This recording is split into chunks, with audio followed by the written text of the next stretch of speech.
हर्षित landmark, सपनों का घर जैसा आप चाहते हैं हम बनाते हैं। 1, 2 एवं 3 BHK ready position flats. Call 9827321321।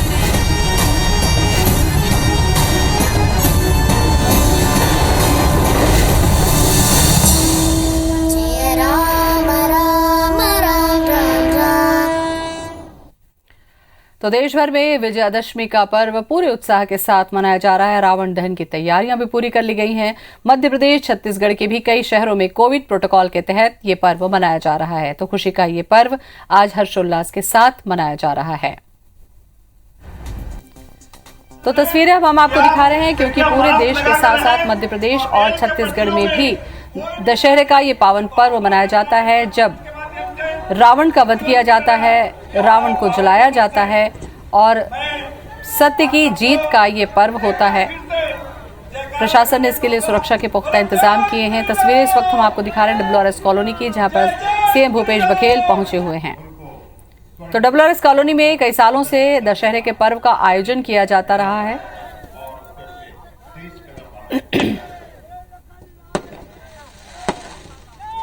तो रामलीला की जाती है और रामलीला के बाद रावण का वध किया जाता है।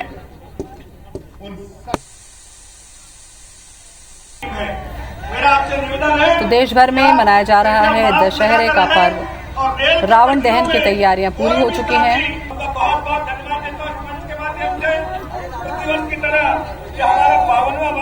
और ज्यादा जानकारी के लिए हमारे साथ जुड़ चुके हैं हमारे संवाददाता राजेश मिश्रा। राजेश, दशहरे का पर्व WRS कॉलोनी में कई सालों से मनाया जाता रहा है, और इस साल किस तरीके से यहाँ पर जश्न की तैयारियां की गई हैं? क्या कुछ गाइडलाइंस का पालन किया गया है?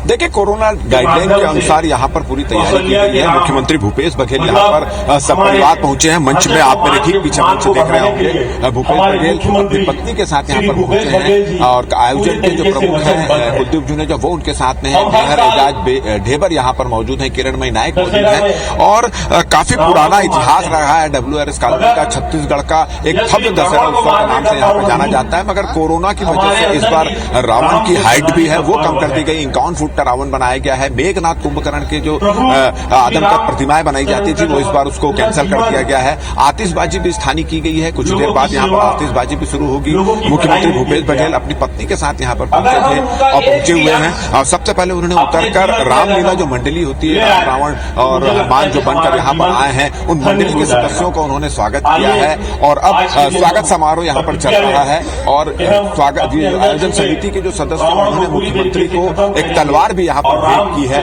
और अभी आप देख रहे हैं मंच पर मुख्यमंत्री बैठे हुए हैं, किरणमयी नायक बैठी हुई है, एजाज ढेबर संबोधन कर रहे हैं और आयोजन समिति के तमाम सदस्य यहाँ पर मौजूद यहाँ पर हैं। कुछ देर बाद मुख्यमंत्री भूपेश बघेल जो हैं वो यहाँ पर रावण दहन करेंगे। 51 फीट की प्रतिमा यहाँ पर बनाई गई है। स्थानीय आतिशबाजी की भी यहाँ पर व्यवस्था की। कुछ देर बाद आतिशबाजी भी होगी। यहाँ पर पहले 101 फीट की प्रतिमा बनाई जाती थी, मगर कोरोना की वजह से इस प्रतिमा का हाइट थोड़ी कम कर दी गई है और केवल रावण की प्रतिमा जलाई जा रही है। मेघनाथ और कुंभकर्ण की प्रतिमा नहीं जलाई जा रही है। तो मुख्यमंत्री भूपेश बघेल मंच पर आप देख रहे हैं मौजूद हैं और स्वागत का जो कार्यक्रम वो चल रहा है। आयोजन समिति के जो अध्यक्ष हैं कुलदीप जुनेजा, वो यहाँ पर अभी संबोधन कर रहे हैं। और जैसे ही मुख्यमंत्री भूपेश बघेल यहाँ पहुंचे, सबसे पहले वो उतरकर रामलीला मंडली के जो सदस्य हैं उनके पास गए, उनका स्वागत किया, तिलक लगाकर उनका स्वागत किया, आरती उतारी और फिर यहाँ पर पहुंचे। और आप देख रहे हैं कि सपरिवार वो पहुंचे हुए हैं। उनकी पत्नी भी यहाँ पर मौजूद है और कांग्रेस के तमाम जितने बड़े नेता हैं वो यहाँ पर मौजूद हैं। तो काफी पुराना इतिहास WRS कॉलोनी का है और 2 साल से बहुत सामान्य तरीके से इसको मनाया जा रहा था, मगर इस बार लोगों का उत्साह भी यहाँ पे काफी देखने को मिल रहा है। काफी संख्या में लोग भी यहाँ पर आसपास से आए हुए हैं। जी राजेश, हर बार आतिशबाजी जो होती है WRS की वो देखने लायक होती है और आसपास के जो गाँव के लोग होते हैं वो खास करके यहाँ पर अपने बच्चों के साथ, परिवार के साथ पहुंचते हैं। रामलीला का आयोजन किया जाता है। क्या इस बार इन 9 दिनों में कुछ ऐसी चीजें देखने को मिली? क्या आतिशबाजी यहाँ पर आज की जाएगी? भीड़ को लेकर क्या मैनेजमेंट किया गया है? विजयदशमी का पावन पर्व हमें यह स्मरण कराता है कि बुराई चाहे कितनी भी मजबूत हो। देखिए, WRS कॉलोनी का जो दशहरा उत्सव वो अपनी भव्यता को लेकर, अपनी आतिशबाजी को लेकर और भव्य रावण की, मेघनाथ की और कुंभकर्ण की प्रतिमा को लेकर जाना जाता है। काफी भव्य यहाँ पर दशहरा होता है और काफी बड़ा मैदान यहाँ WRS कॉलोनी का है। काफी संख्या में यहाँ पर लोग आते हैं, मगर कोरोना की गाइडलाइन की वजह से यहाँ पर इस बार थोड़े छोटे रूप से इस दशहरा उत्सव मनाया जा रहा है। केवल रावण की प्रतिमा यहाँ पर स्थापित की गई है और मेघनाथ कुंभकर्ण की नहीं है। आतिशबाजी की जा रही है, छत्तीसगढ़ की आतिशबाजों की आतिशबाजी कुछ देर बाद यहाँ पर शुरू होगी। लोगों की सुरक्षा की व्यवस्था यहाँ पर की गई है। कोशिश ये की जा रही है कि चूंकि मैदान के ठीक बाजू में रेलवे ट्रैक है और रेलवे ट्रैक में कहीं कोई हादसा ना हो, इसलिए मैदान का जो रेलवे ट्रैक वाला हिस्सा है उसको ढक दिया गया है। और रेलवे ट्रैक में भी पुलिस और जीआरपी के जो अफसर हैं वो यहाँ पर नजर रखे हुए, लगातार चौकसी की जा रही है और रेलवे ट्रैक की बार बार घोषणा भी की जा रही है कि रेलवे ट्रैक में बैठकर जो दशहरा उत्सव देखने आए हैं वो रेलवे ट्रैक से हटना है। तो सुरक्षा के चलिए राजेश, नजर बनाए रखिए, जब रावण का वध होगा तो हम आपके पास फिर से पहुंचेंगे। सत्येंद्र हमारे साथ में जुड़ चुके हैं भोपाल से। सत्येंद्र, मैं आपसे जानना चाहूंगी कि भोपाल में रावण के वध की क्या तैयारियां हैं, इस जश्न को किस तरीके से मनाया जा रहा है? अतिथियों को विजयादशमी की बहुत बहुत शुभकामनाएं। जय श्री राम, जय श्री राम। जैसा आपको मालूम ही है कि हमारा ये नागरिक सत्येंद्र, आप सुन पा रहे हैं मुझे? बहुत प्रतिष्ठापूर्ण कार्यक्रम करता है। योग का बार बताया, आप स्कूल हम लोग चलाते हैं, निःशुल्क शिक्षा देते हैं।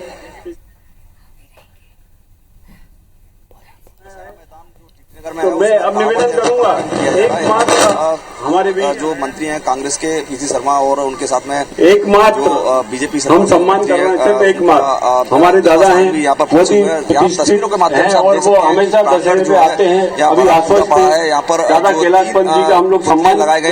रावण है, आज हमारी, मगर वो आ नहीं पाए। रावण का जो रावण के चेहरे पर मास्क लगा हुआ है, ढाल पर वैक्सीन लगा हुआ, वैक्सीन लगाना जरूरी है। ये सबसे बड़ी बात है कि इस बार कोरोना काल के दौरान ये रावण के चेहरे पर मास्क लगा है और एक संदेश दिया जा रहा है कि वैक्सीन लगाना जरूरी है। और जो राम भगवान है, श्री राम भगवान जो रावण का दहन करेंगे वो वैक्सीन वाले तीर से ही रावण का दहन करेंगे। श्री राम भगवान है, सेवा वर्षों से विजयादशमी समारोह के कई नेतागण संयोजन में अत्यंत समर्पित सेवाएं कोरोना काल को लेकर भीड़ को कम, नागरिक कल्याण समिति भोपाल श्रीमान कैलाश चंद्र पंत जी, मान्यवर, प्रणाम। नागरिक कल्याण समिति विगत 6 दशक। चलिए, तो भोपाल की तस्वीर हम आपको दिखाए। बिलासपुर लिए चलते हैं, जितेंद्र थवाइत हमारे साथ में बने हुए हैं। बिलासपुर में क्या तैयारियां हैं जितेंद्र, जानना चाहेंगे। और कोरोना गाइडलाइन का कुछ असर पड़ा है या कोरोना की मार का रावण पर कोई असर पड़ा है क्या?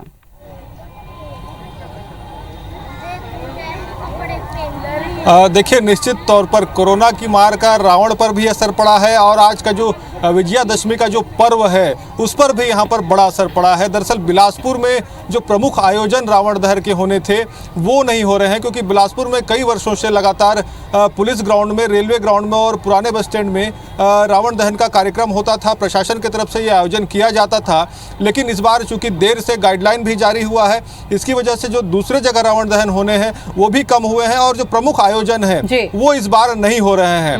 ये जरूर है कि कुछ जगहों पर कुछ जो दुर्गा उत्सव समितियां हैं वो रावण दहन का कार्यक्रम कर रही हैं। लाल बहादुर ग्राउंड में इस वक्त हम मौजूद हैं, यहाँ पर रावण दहन का जितेंद्र, जैसा कि आपने बताया कि कोरोना काल ने बहुत सारी चीजों को कम किया है, रावण की ऊंचाई कम कर दी है, इसका मतलब है कि बुराई को ही कम कर दिया गया है। ये एक अच्छा संकेत भी है। रवि सिसोदिया के पास चलते हैं, इंदौर। रवि, इंदौर में क्या तैयारियां हैं रावण दहन की, दशहरे की?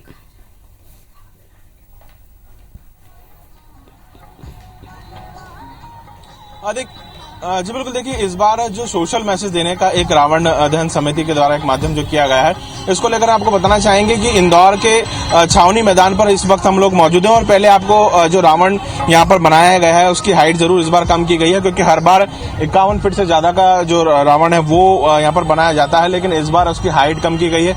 एक सोशल मैसेज देने की यहाँ पर यह प्रयास किया गया है कि जैसे कोरोना रूपी रावण ने कई लोगों की जिंदगियां यहाँ पर ले ली थी और हम काफी सारे लोगों ने अपने परिवार के कई लोगों लोगों को कोरोना के कारण उनको जिंदगी छीनना पड़ी है। और उसके बाद आप देख सकते हैं कि कोविड-19 वैक्सीनेशन को लेकर एक सोशल मैसेज देने का प्रयास किया गया है कि हर एक व्यक्ति को रावण जो है वो बुराई का प्रतीक है, लेकिन जलने से पहले एक सकारात्मक संदेश दे रहा है कि कोरोना के रावण से अगर बचना है तो वैक्सीन जरूर लगवा लीजिए।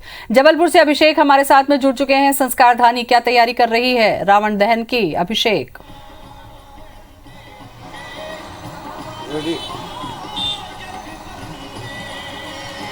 हाँ देखिए ज्योति, अगर हम जबलपुर की बात करें तो जबलपुर का जो दशहरा है वह पूरे मध्य प्रदेश के अलावा छत्तीसगढ़, पड़ोसी राज्य महाराष्ट्र तक फेमस है और यहाँ की जो छटा है वह देखते ही बनती है। लेकिन इस बार जो है यहाँ का जो चल समारोह होता है विजयदशमी का, वही नहीं निकाला जा रहा है। उस पर पाबंदी लगाई गई है क्योंकि कोरोना कोविड लाइन के तहत जो है प्रशासन ने उस पर रोक लगाई है। और इसलिए इस बार सांकेतिक रूप से जो है जबलपुर का जो पुराना शहर कहलाता है मेलोनीगंज, वहाँ पर रावण के 30 फुट पुतले का दहन किया जाएगा। और इस वक्त हम मौजूद है जबलपुर के मिलोनीगंज चौक पर, जहां पर सबसे पुरानी जो है गोविंदगंज रामलीला लगभग 157 साल चलिए, परंपरा के अनुसार अभिषेक रावण का दहन किया जाता है, लेकिन कोरोना ने रावण की ऊंचाई कम कर दी है। इसी बहाने बुराई अगर कम हो जाए बहुत अच्छा होगा।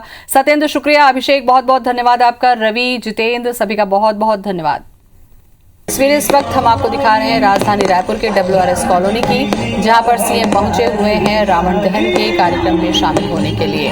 तो कोविड प्रोटोकॉल के तहत ये पर्व मनाया जा रहा है। WRS कॉलोनी की ये तस्वीरें हम आपको दिखा रहे हैं। काफी ऐतिहासिक दशहरा यहाँ पर मनाया जाता रहा है, जिसे देखने के लिए दूर दूर से गाँव से लोग यहाँ पर पहुँचते हैं। हालांकि कोविड को ध्यान में रखते हुए प्रोटोकॉल का पालन यहाँ पर किया जा रहा है। रावण का जो आकार है वो भी छोटा कर दिया गया है। रामलीला के साथ साथ ये तस्वीर रावण दहन की, आतिशबाजी की ये तस्वीरें, अच्छाई की जीत की ये तस्वीर है। अच्छाई की जीत का ये जश्न है। रावण प्रतीक है बुराई का, जिसे हर साल हम दहन करके हम ये सोचते हैं कि रावण का दहन करके हम अपनी बुराइयों को खत्म कर रहे हैं। भव्य आतिशबाजी के साथ रावण दहन किया गया। WRS कॉलोनी की ये तस्वीर। तो त्योहारों का उल्लास और वातावरण में छाया दिखाई दे रहा है। तो रावण दहन की ये तस्वीर हम आपको दिखा रहे हैं WRS कॉलोनी की। हालांकि कोरोना की मार की वजह से अब त्योहारों में पुतलों पर भी असर पड़ा है। आकार कम कर दिया गया है ताकि भीड़ भाड़ ना हो। उसके साथ साथ तमाम प्रोटोकॉल को भी ध्यान में रखा गया है। तो रावण दहन देखने के लिए दूर दूर से लोग पूरे परिवार के साथ WRS कॉलोनी सालों से पहुंचते रहे हैं, क्योंकि ऐतिहासिक दशहरा यहां पर मनाया जाता है।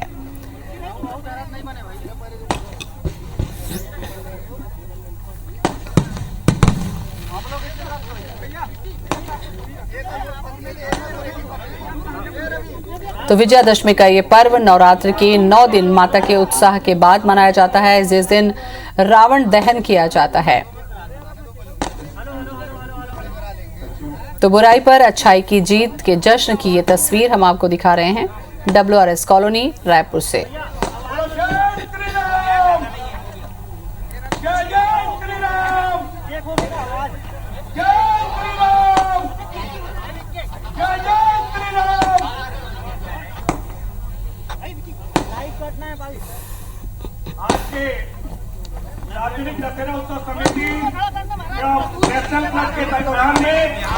राम नाम है सत्य का, राम नाम है अच्छाई का और राम नाम है मोक्ष का। कहा जाता है कि राम के नाम से ही जीवन का मोक्ष होता है, उसे आधार मिलता है, संस्कार मिलता है। और यही वजह है कि आज के दिन जब रावण का वध किया था भगवान राम ने, तो उस दिन को हम दशहरे के तौर पर बेहद उल्लास के साथ मनाते आ रहे हैं।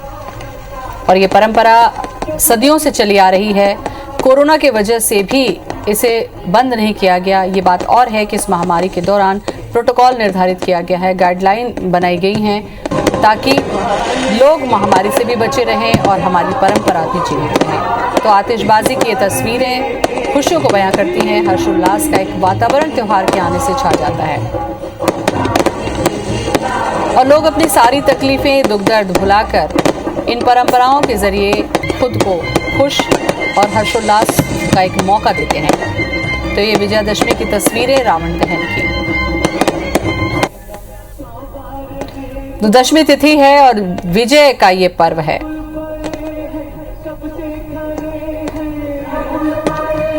राजेश राज हमारे साथ में जुड़ रहे हैं रायपुर से, सत्येंद्र सिंह भदौरिया हमारे साथ में हैं भोपाल से। राजेश, बुराई पर अच्छाई की जीत का ये पर्व है, कितना हर्षोल्लास और एक वातावरण में खुशी का एहसास हमें महसूस कराते हैं ये पर्व।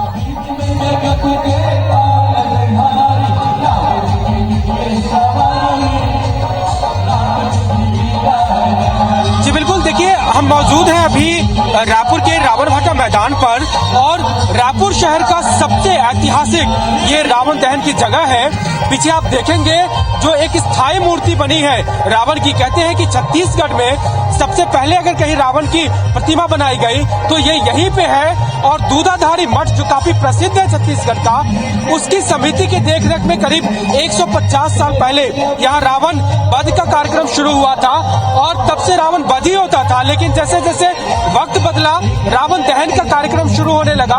उसके ठीक बगल में आप देख रहे हैं प्रतिमा बनाई गई है। लेकिन आज भी परंपरागत तरीके से अगर कहीं पे रावण दहन या वध का कार्यक्रम होता है रायपुर में तो वो यही मैदान है। पीछे देखिए आपको बहुत बड़ी भीड़ उमड़ी दिखाई देगी, चूंकि 2 सालों से कोई कार्यक्रम नहीं हुआ। राजेश, और हमें याद है कि जब शायद हम भी छोटे थे तो यहाँ जाया करते थे, लेकिन उन दिनों यहाँ पर कुर्सियां नहीं लगा करती थी, यहाँ पर ग्रामीण मेले का माहौल हुआ करता था, लोग बैलगाड़ियों से जाया करते थे। तो ऐतिहासिक स्थान है ये रावण भाटा का। भोपाल चलेंगे, सत्येंद्र हमारे साथ में है। सत्येंद्र, वहाँ की क्या तस्वीर आप देख पा रहे हैं, क्या खासियत दशहरे की? यहाँ पे दशहरा मनाया। इस वर्ष भी शासन प्रशासन की कोरोना की गाइडलाइन को हम पूर्णतः पालन कर रहे हैं, सैनिटाइज कर रहे हैं। आपको सत्येंद्र सुन पा रहे हैं आप मुझे? आपसे निवेदन है कि अगले वर्ष जब कोरोना खत्म हो जाएगा, कोरोना महामारी चली जाएगी, थर्ड वेव आने की कोई चांस है भोपाल की तस्वीर, रावण दहन कोरोना भी मर जाएगा, तो अगले वर्ष हम जोरदार तरीके से इसी मैदान पे 1 लाख पब्लिक के साथ दशहरा मनाएंगे। बोलिए भगवान राम की जय, भगवान राम की जय। देखिए टीटी ने का दशहरा रावण दहन का कार्यक्रम किया जा रहा है। यहाँ पर जो है श्री राम चंद्र है जो रावण की वध करने के लिए पहुंच गए हैं। वैक्सीन वाला तीर जो है रावण के दहन के लिए बनाया गया है। तस्वीरों के माध्यम से आप देख सकते हैं जो रावण और कुंभकर्ण और उनके साथ में मेघनाथ 3 पुतले बनाए गए हैं। कुछ ही देर बाद श्री राम जो है रावण का वध करेंगे। वैक्सीन वाला तीर जो है वैक्सीन वाला तीर से रावण का वध किया जाएगा।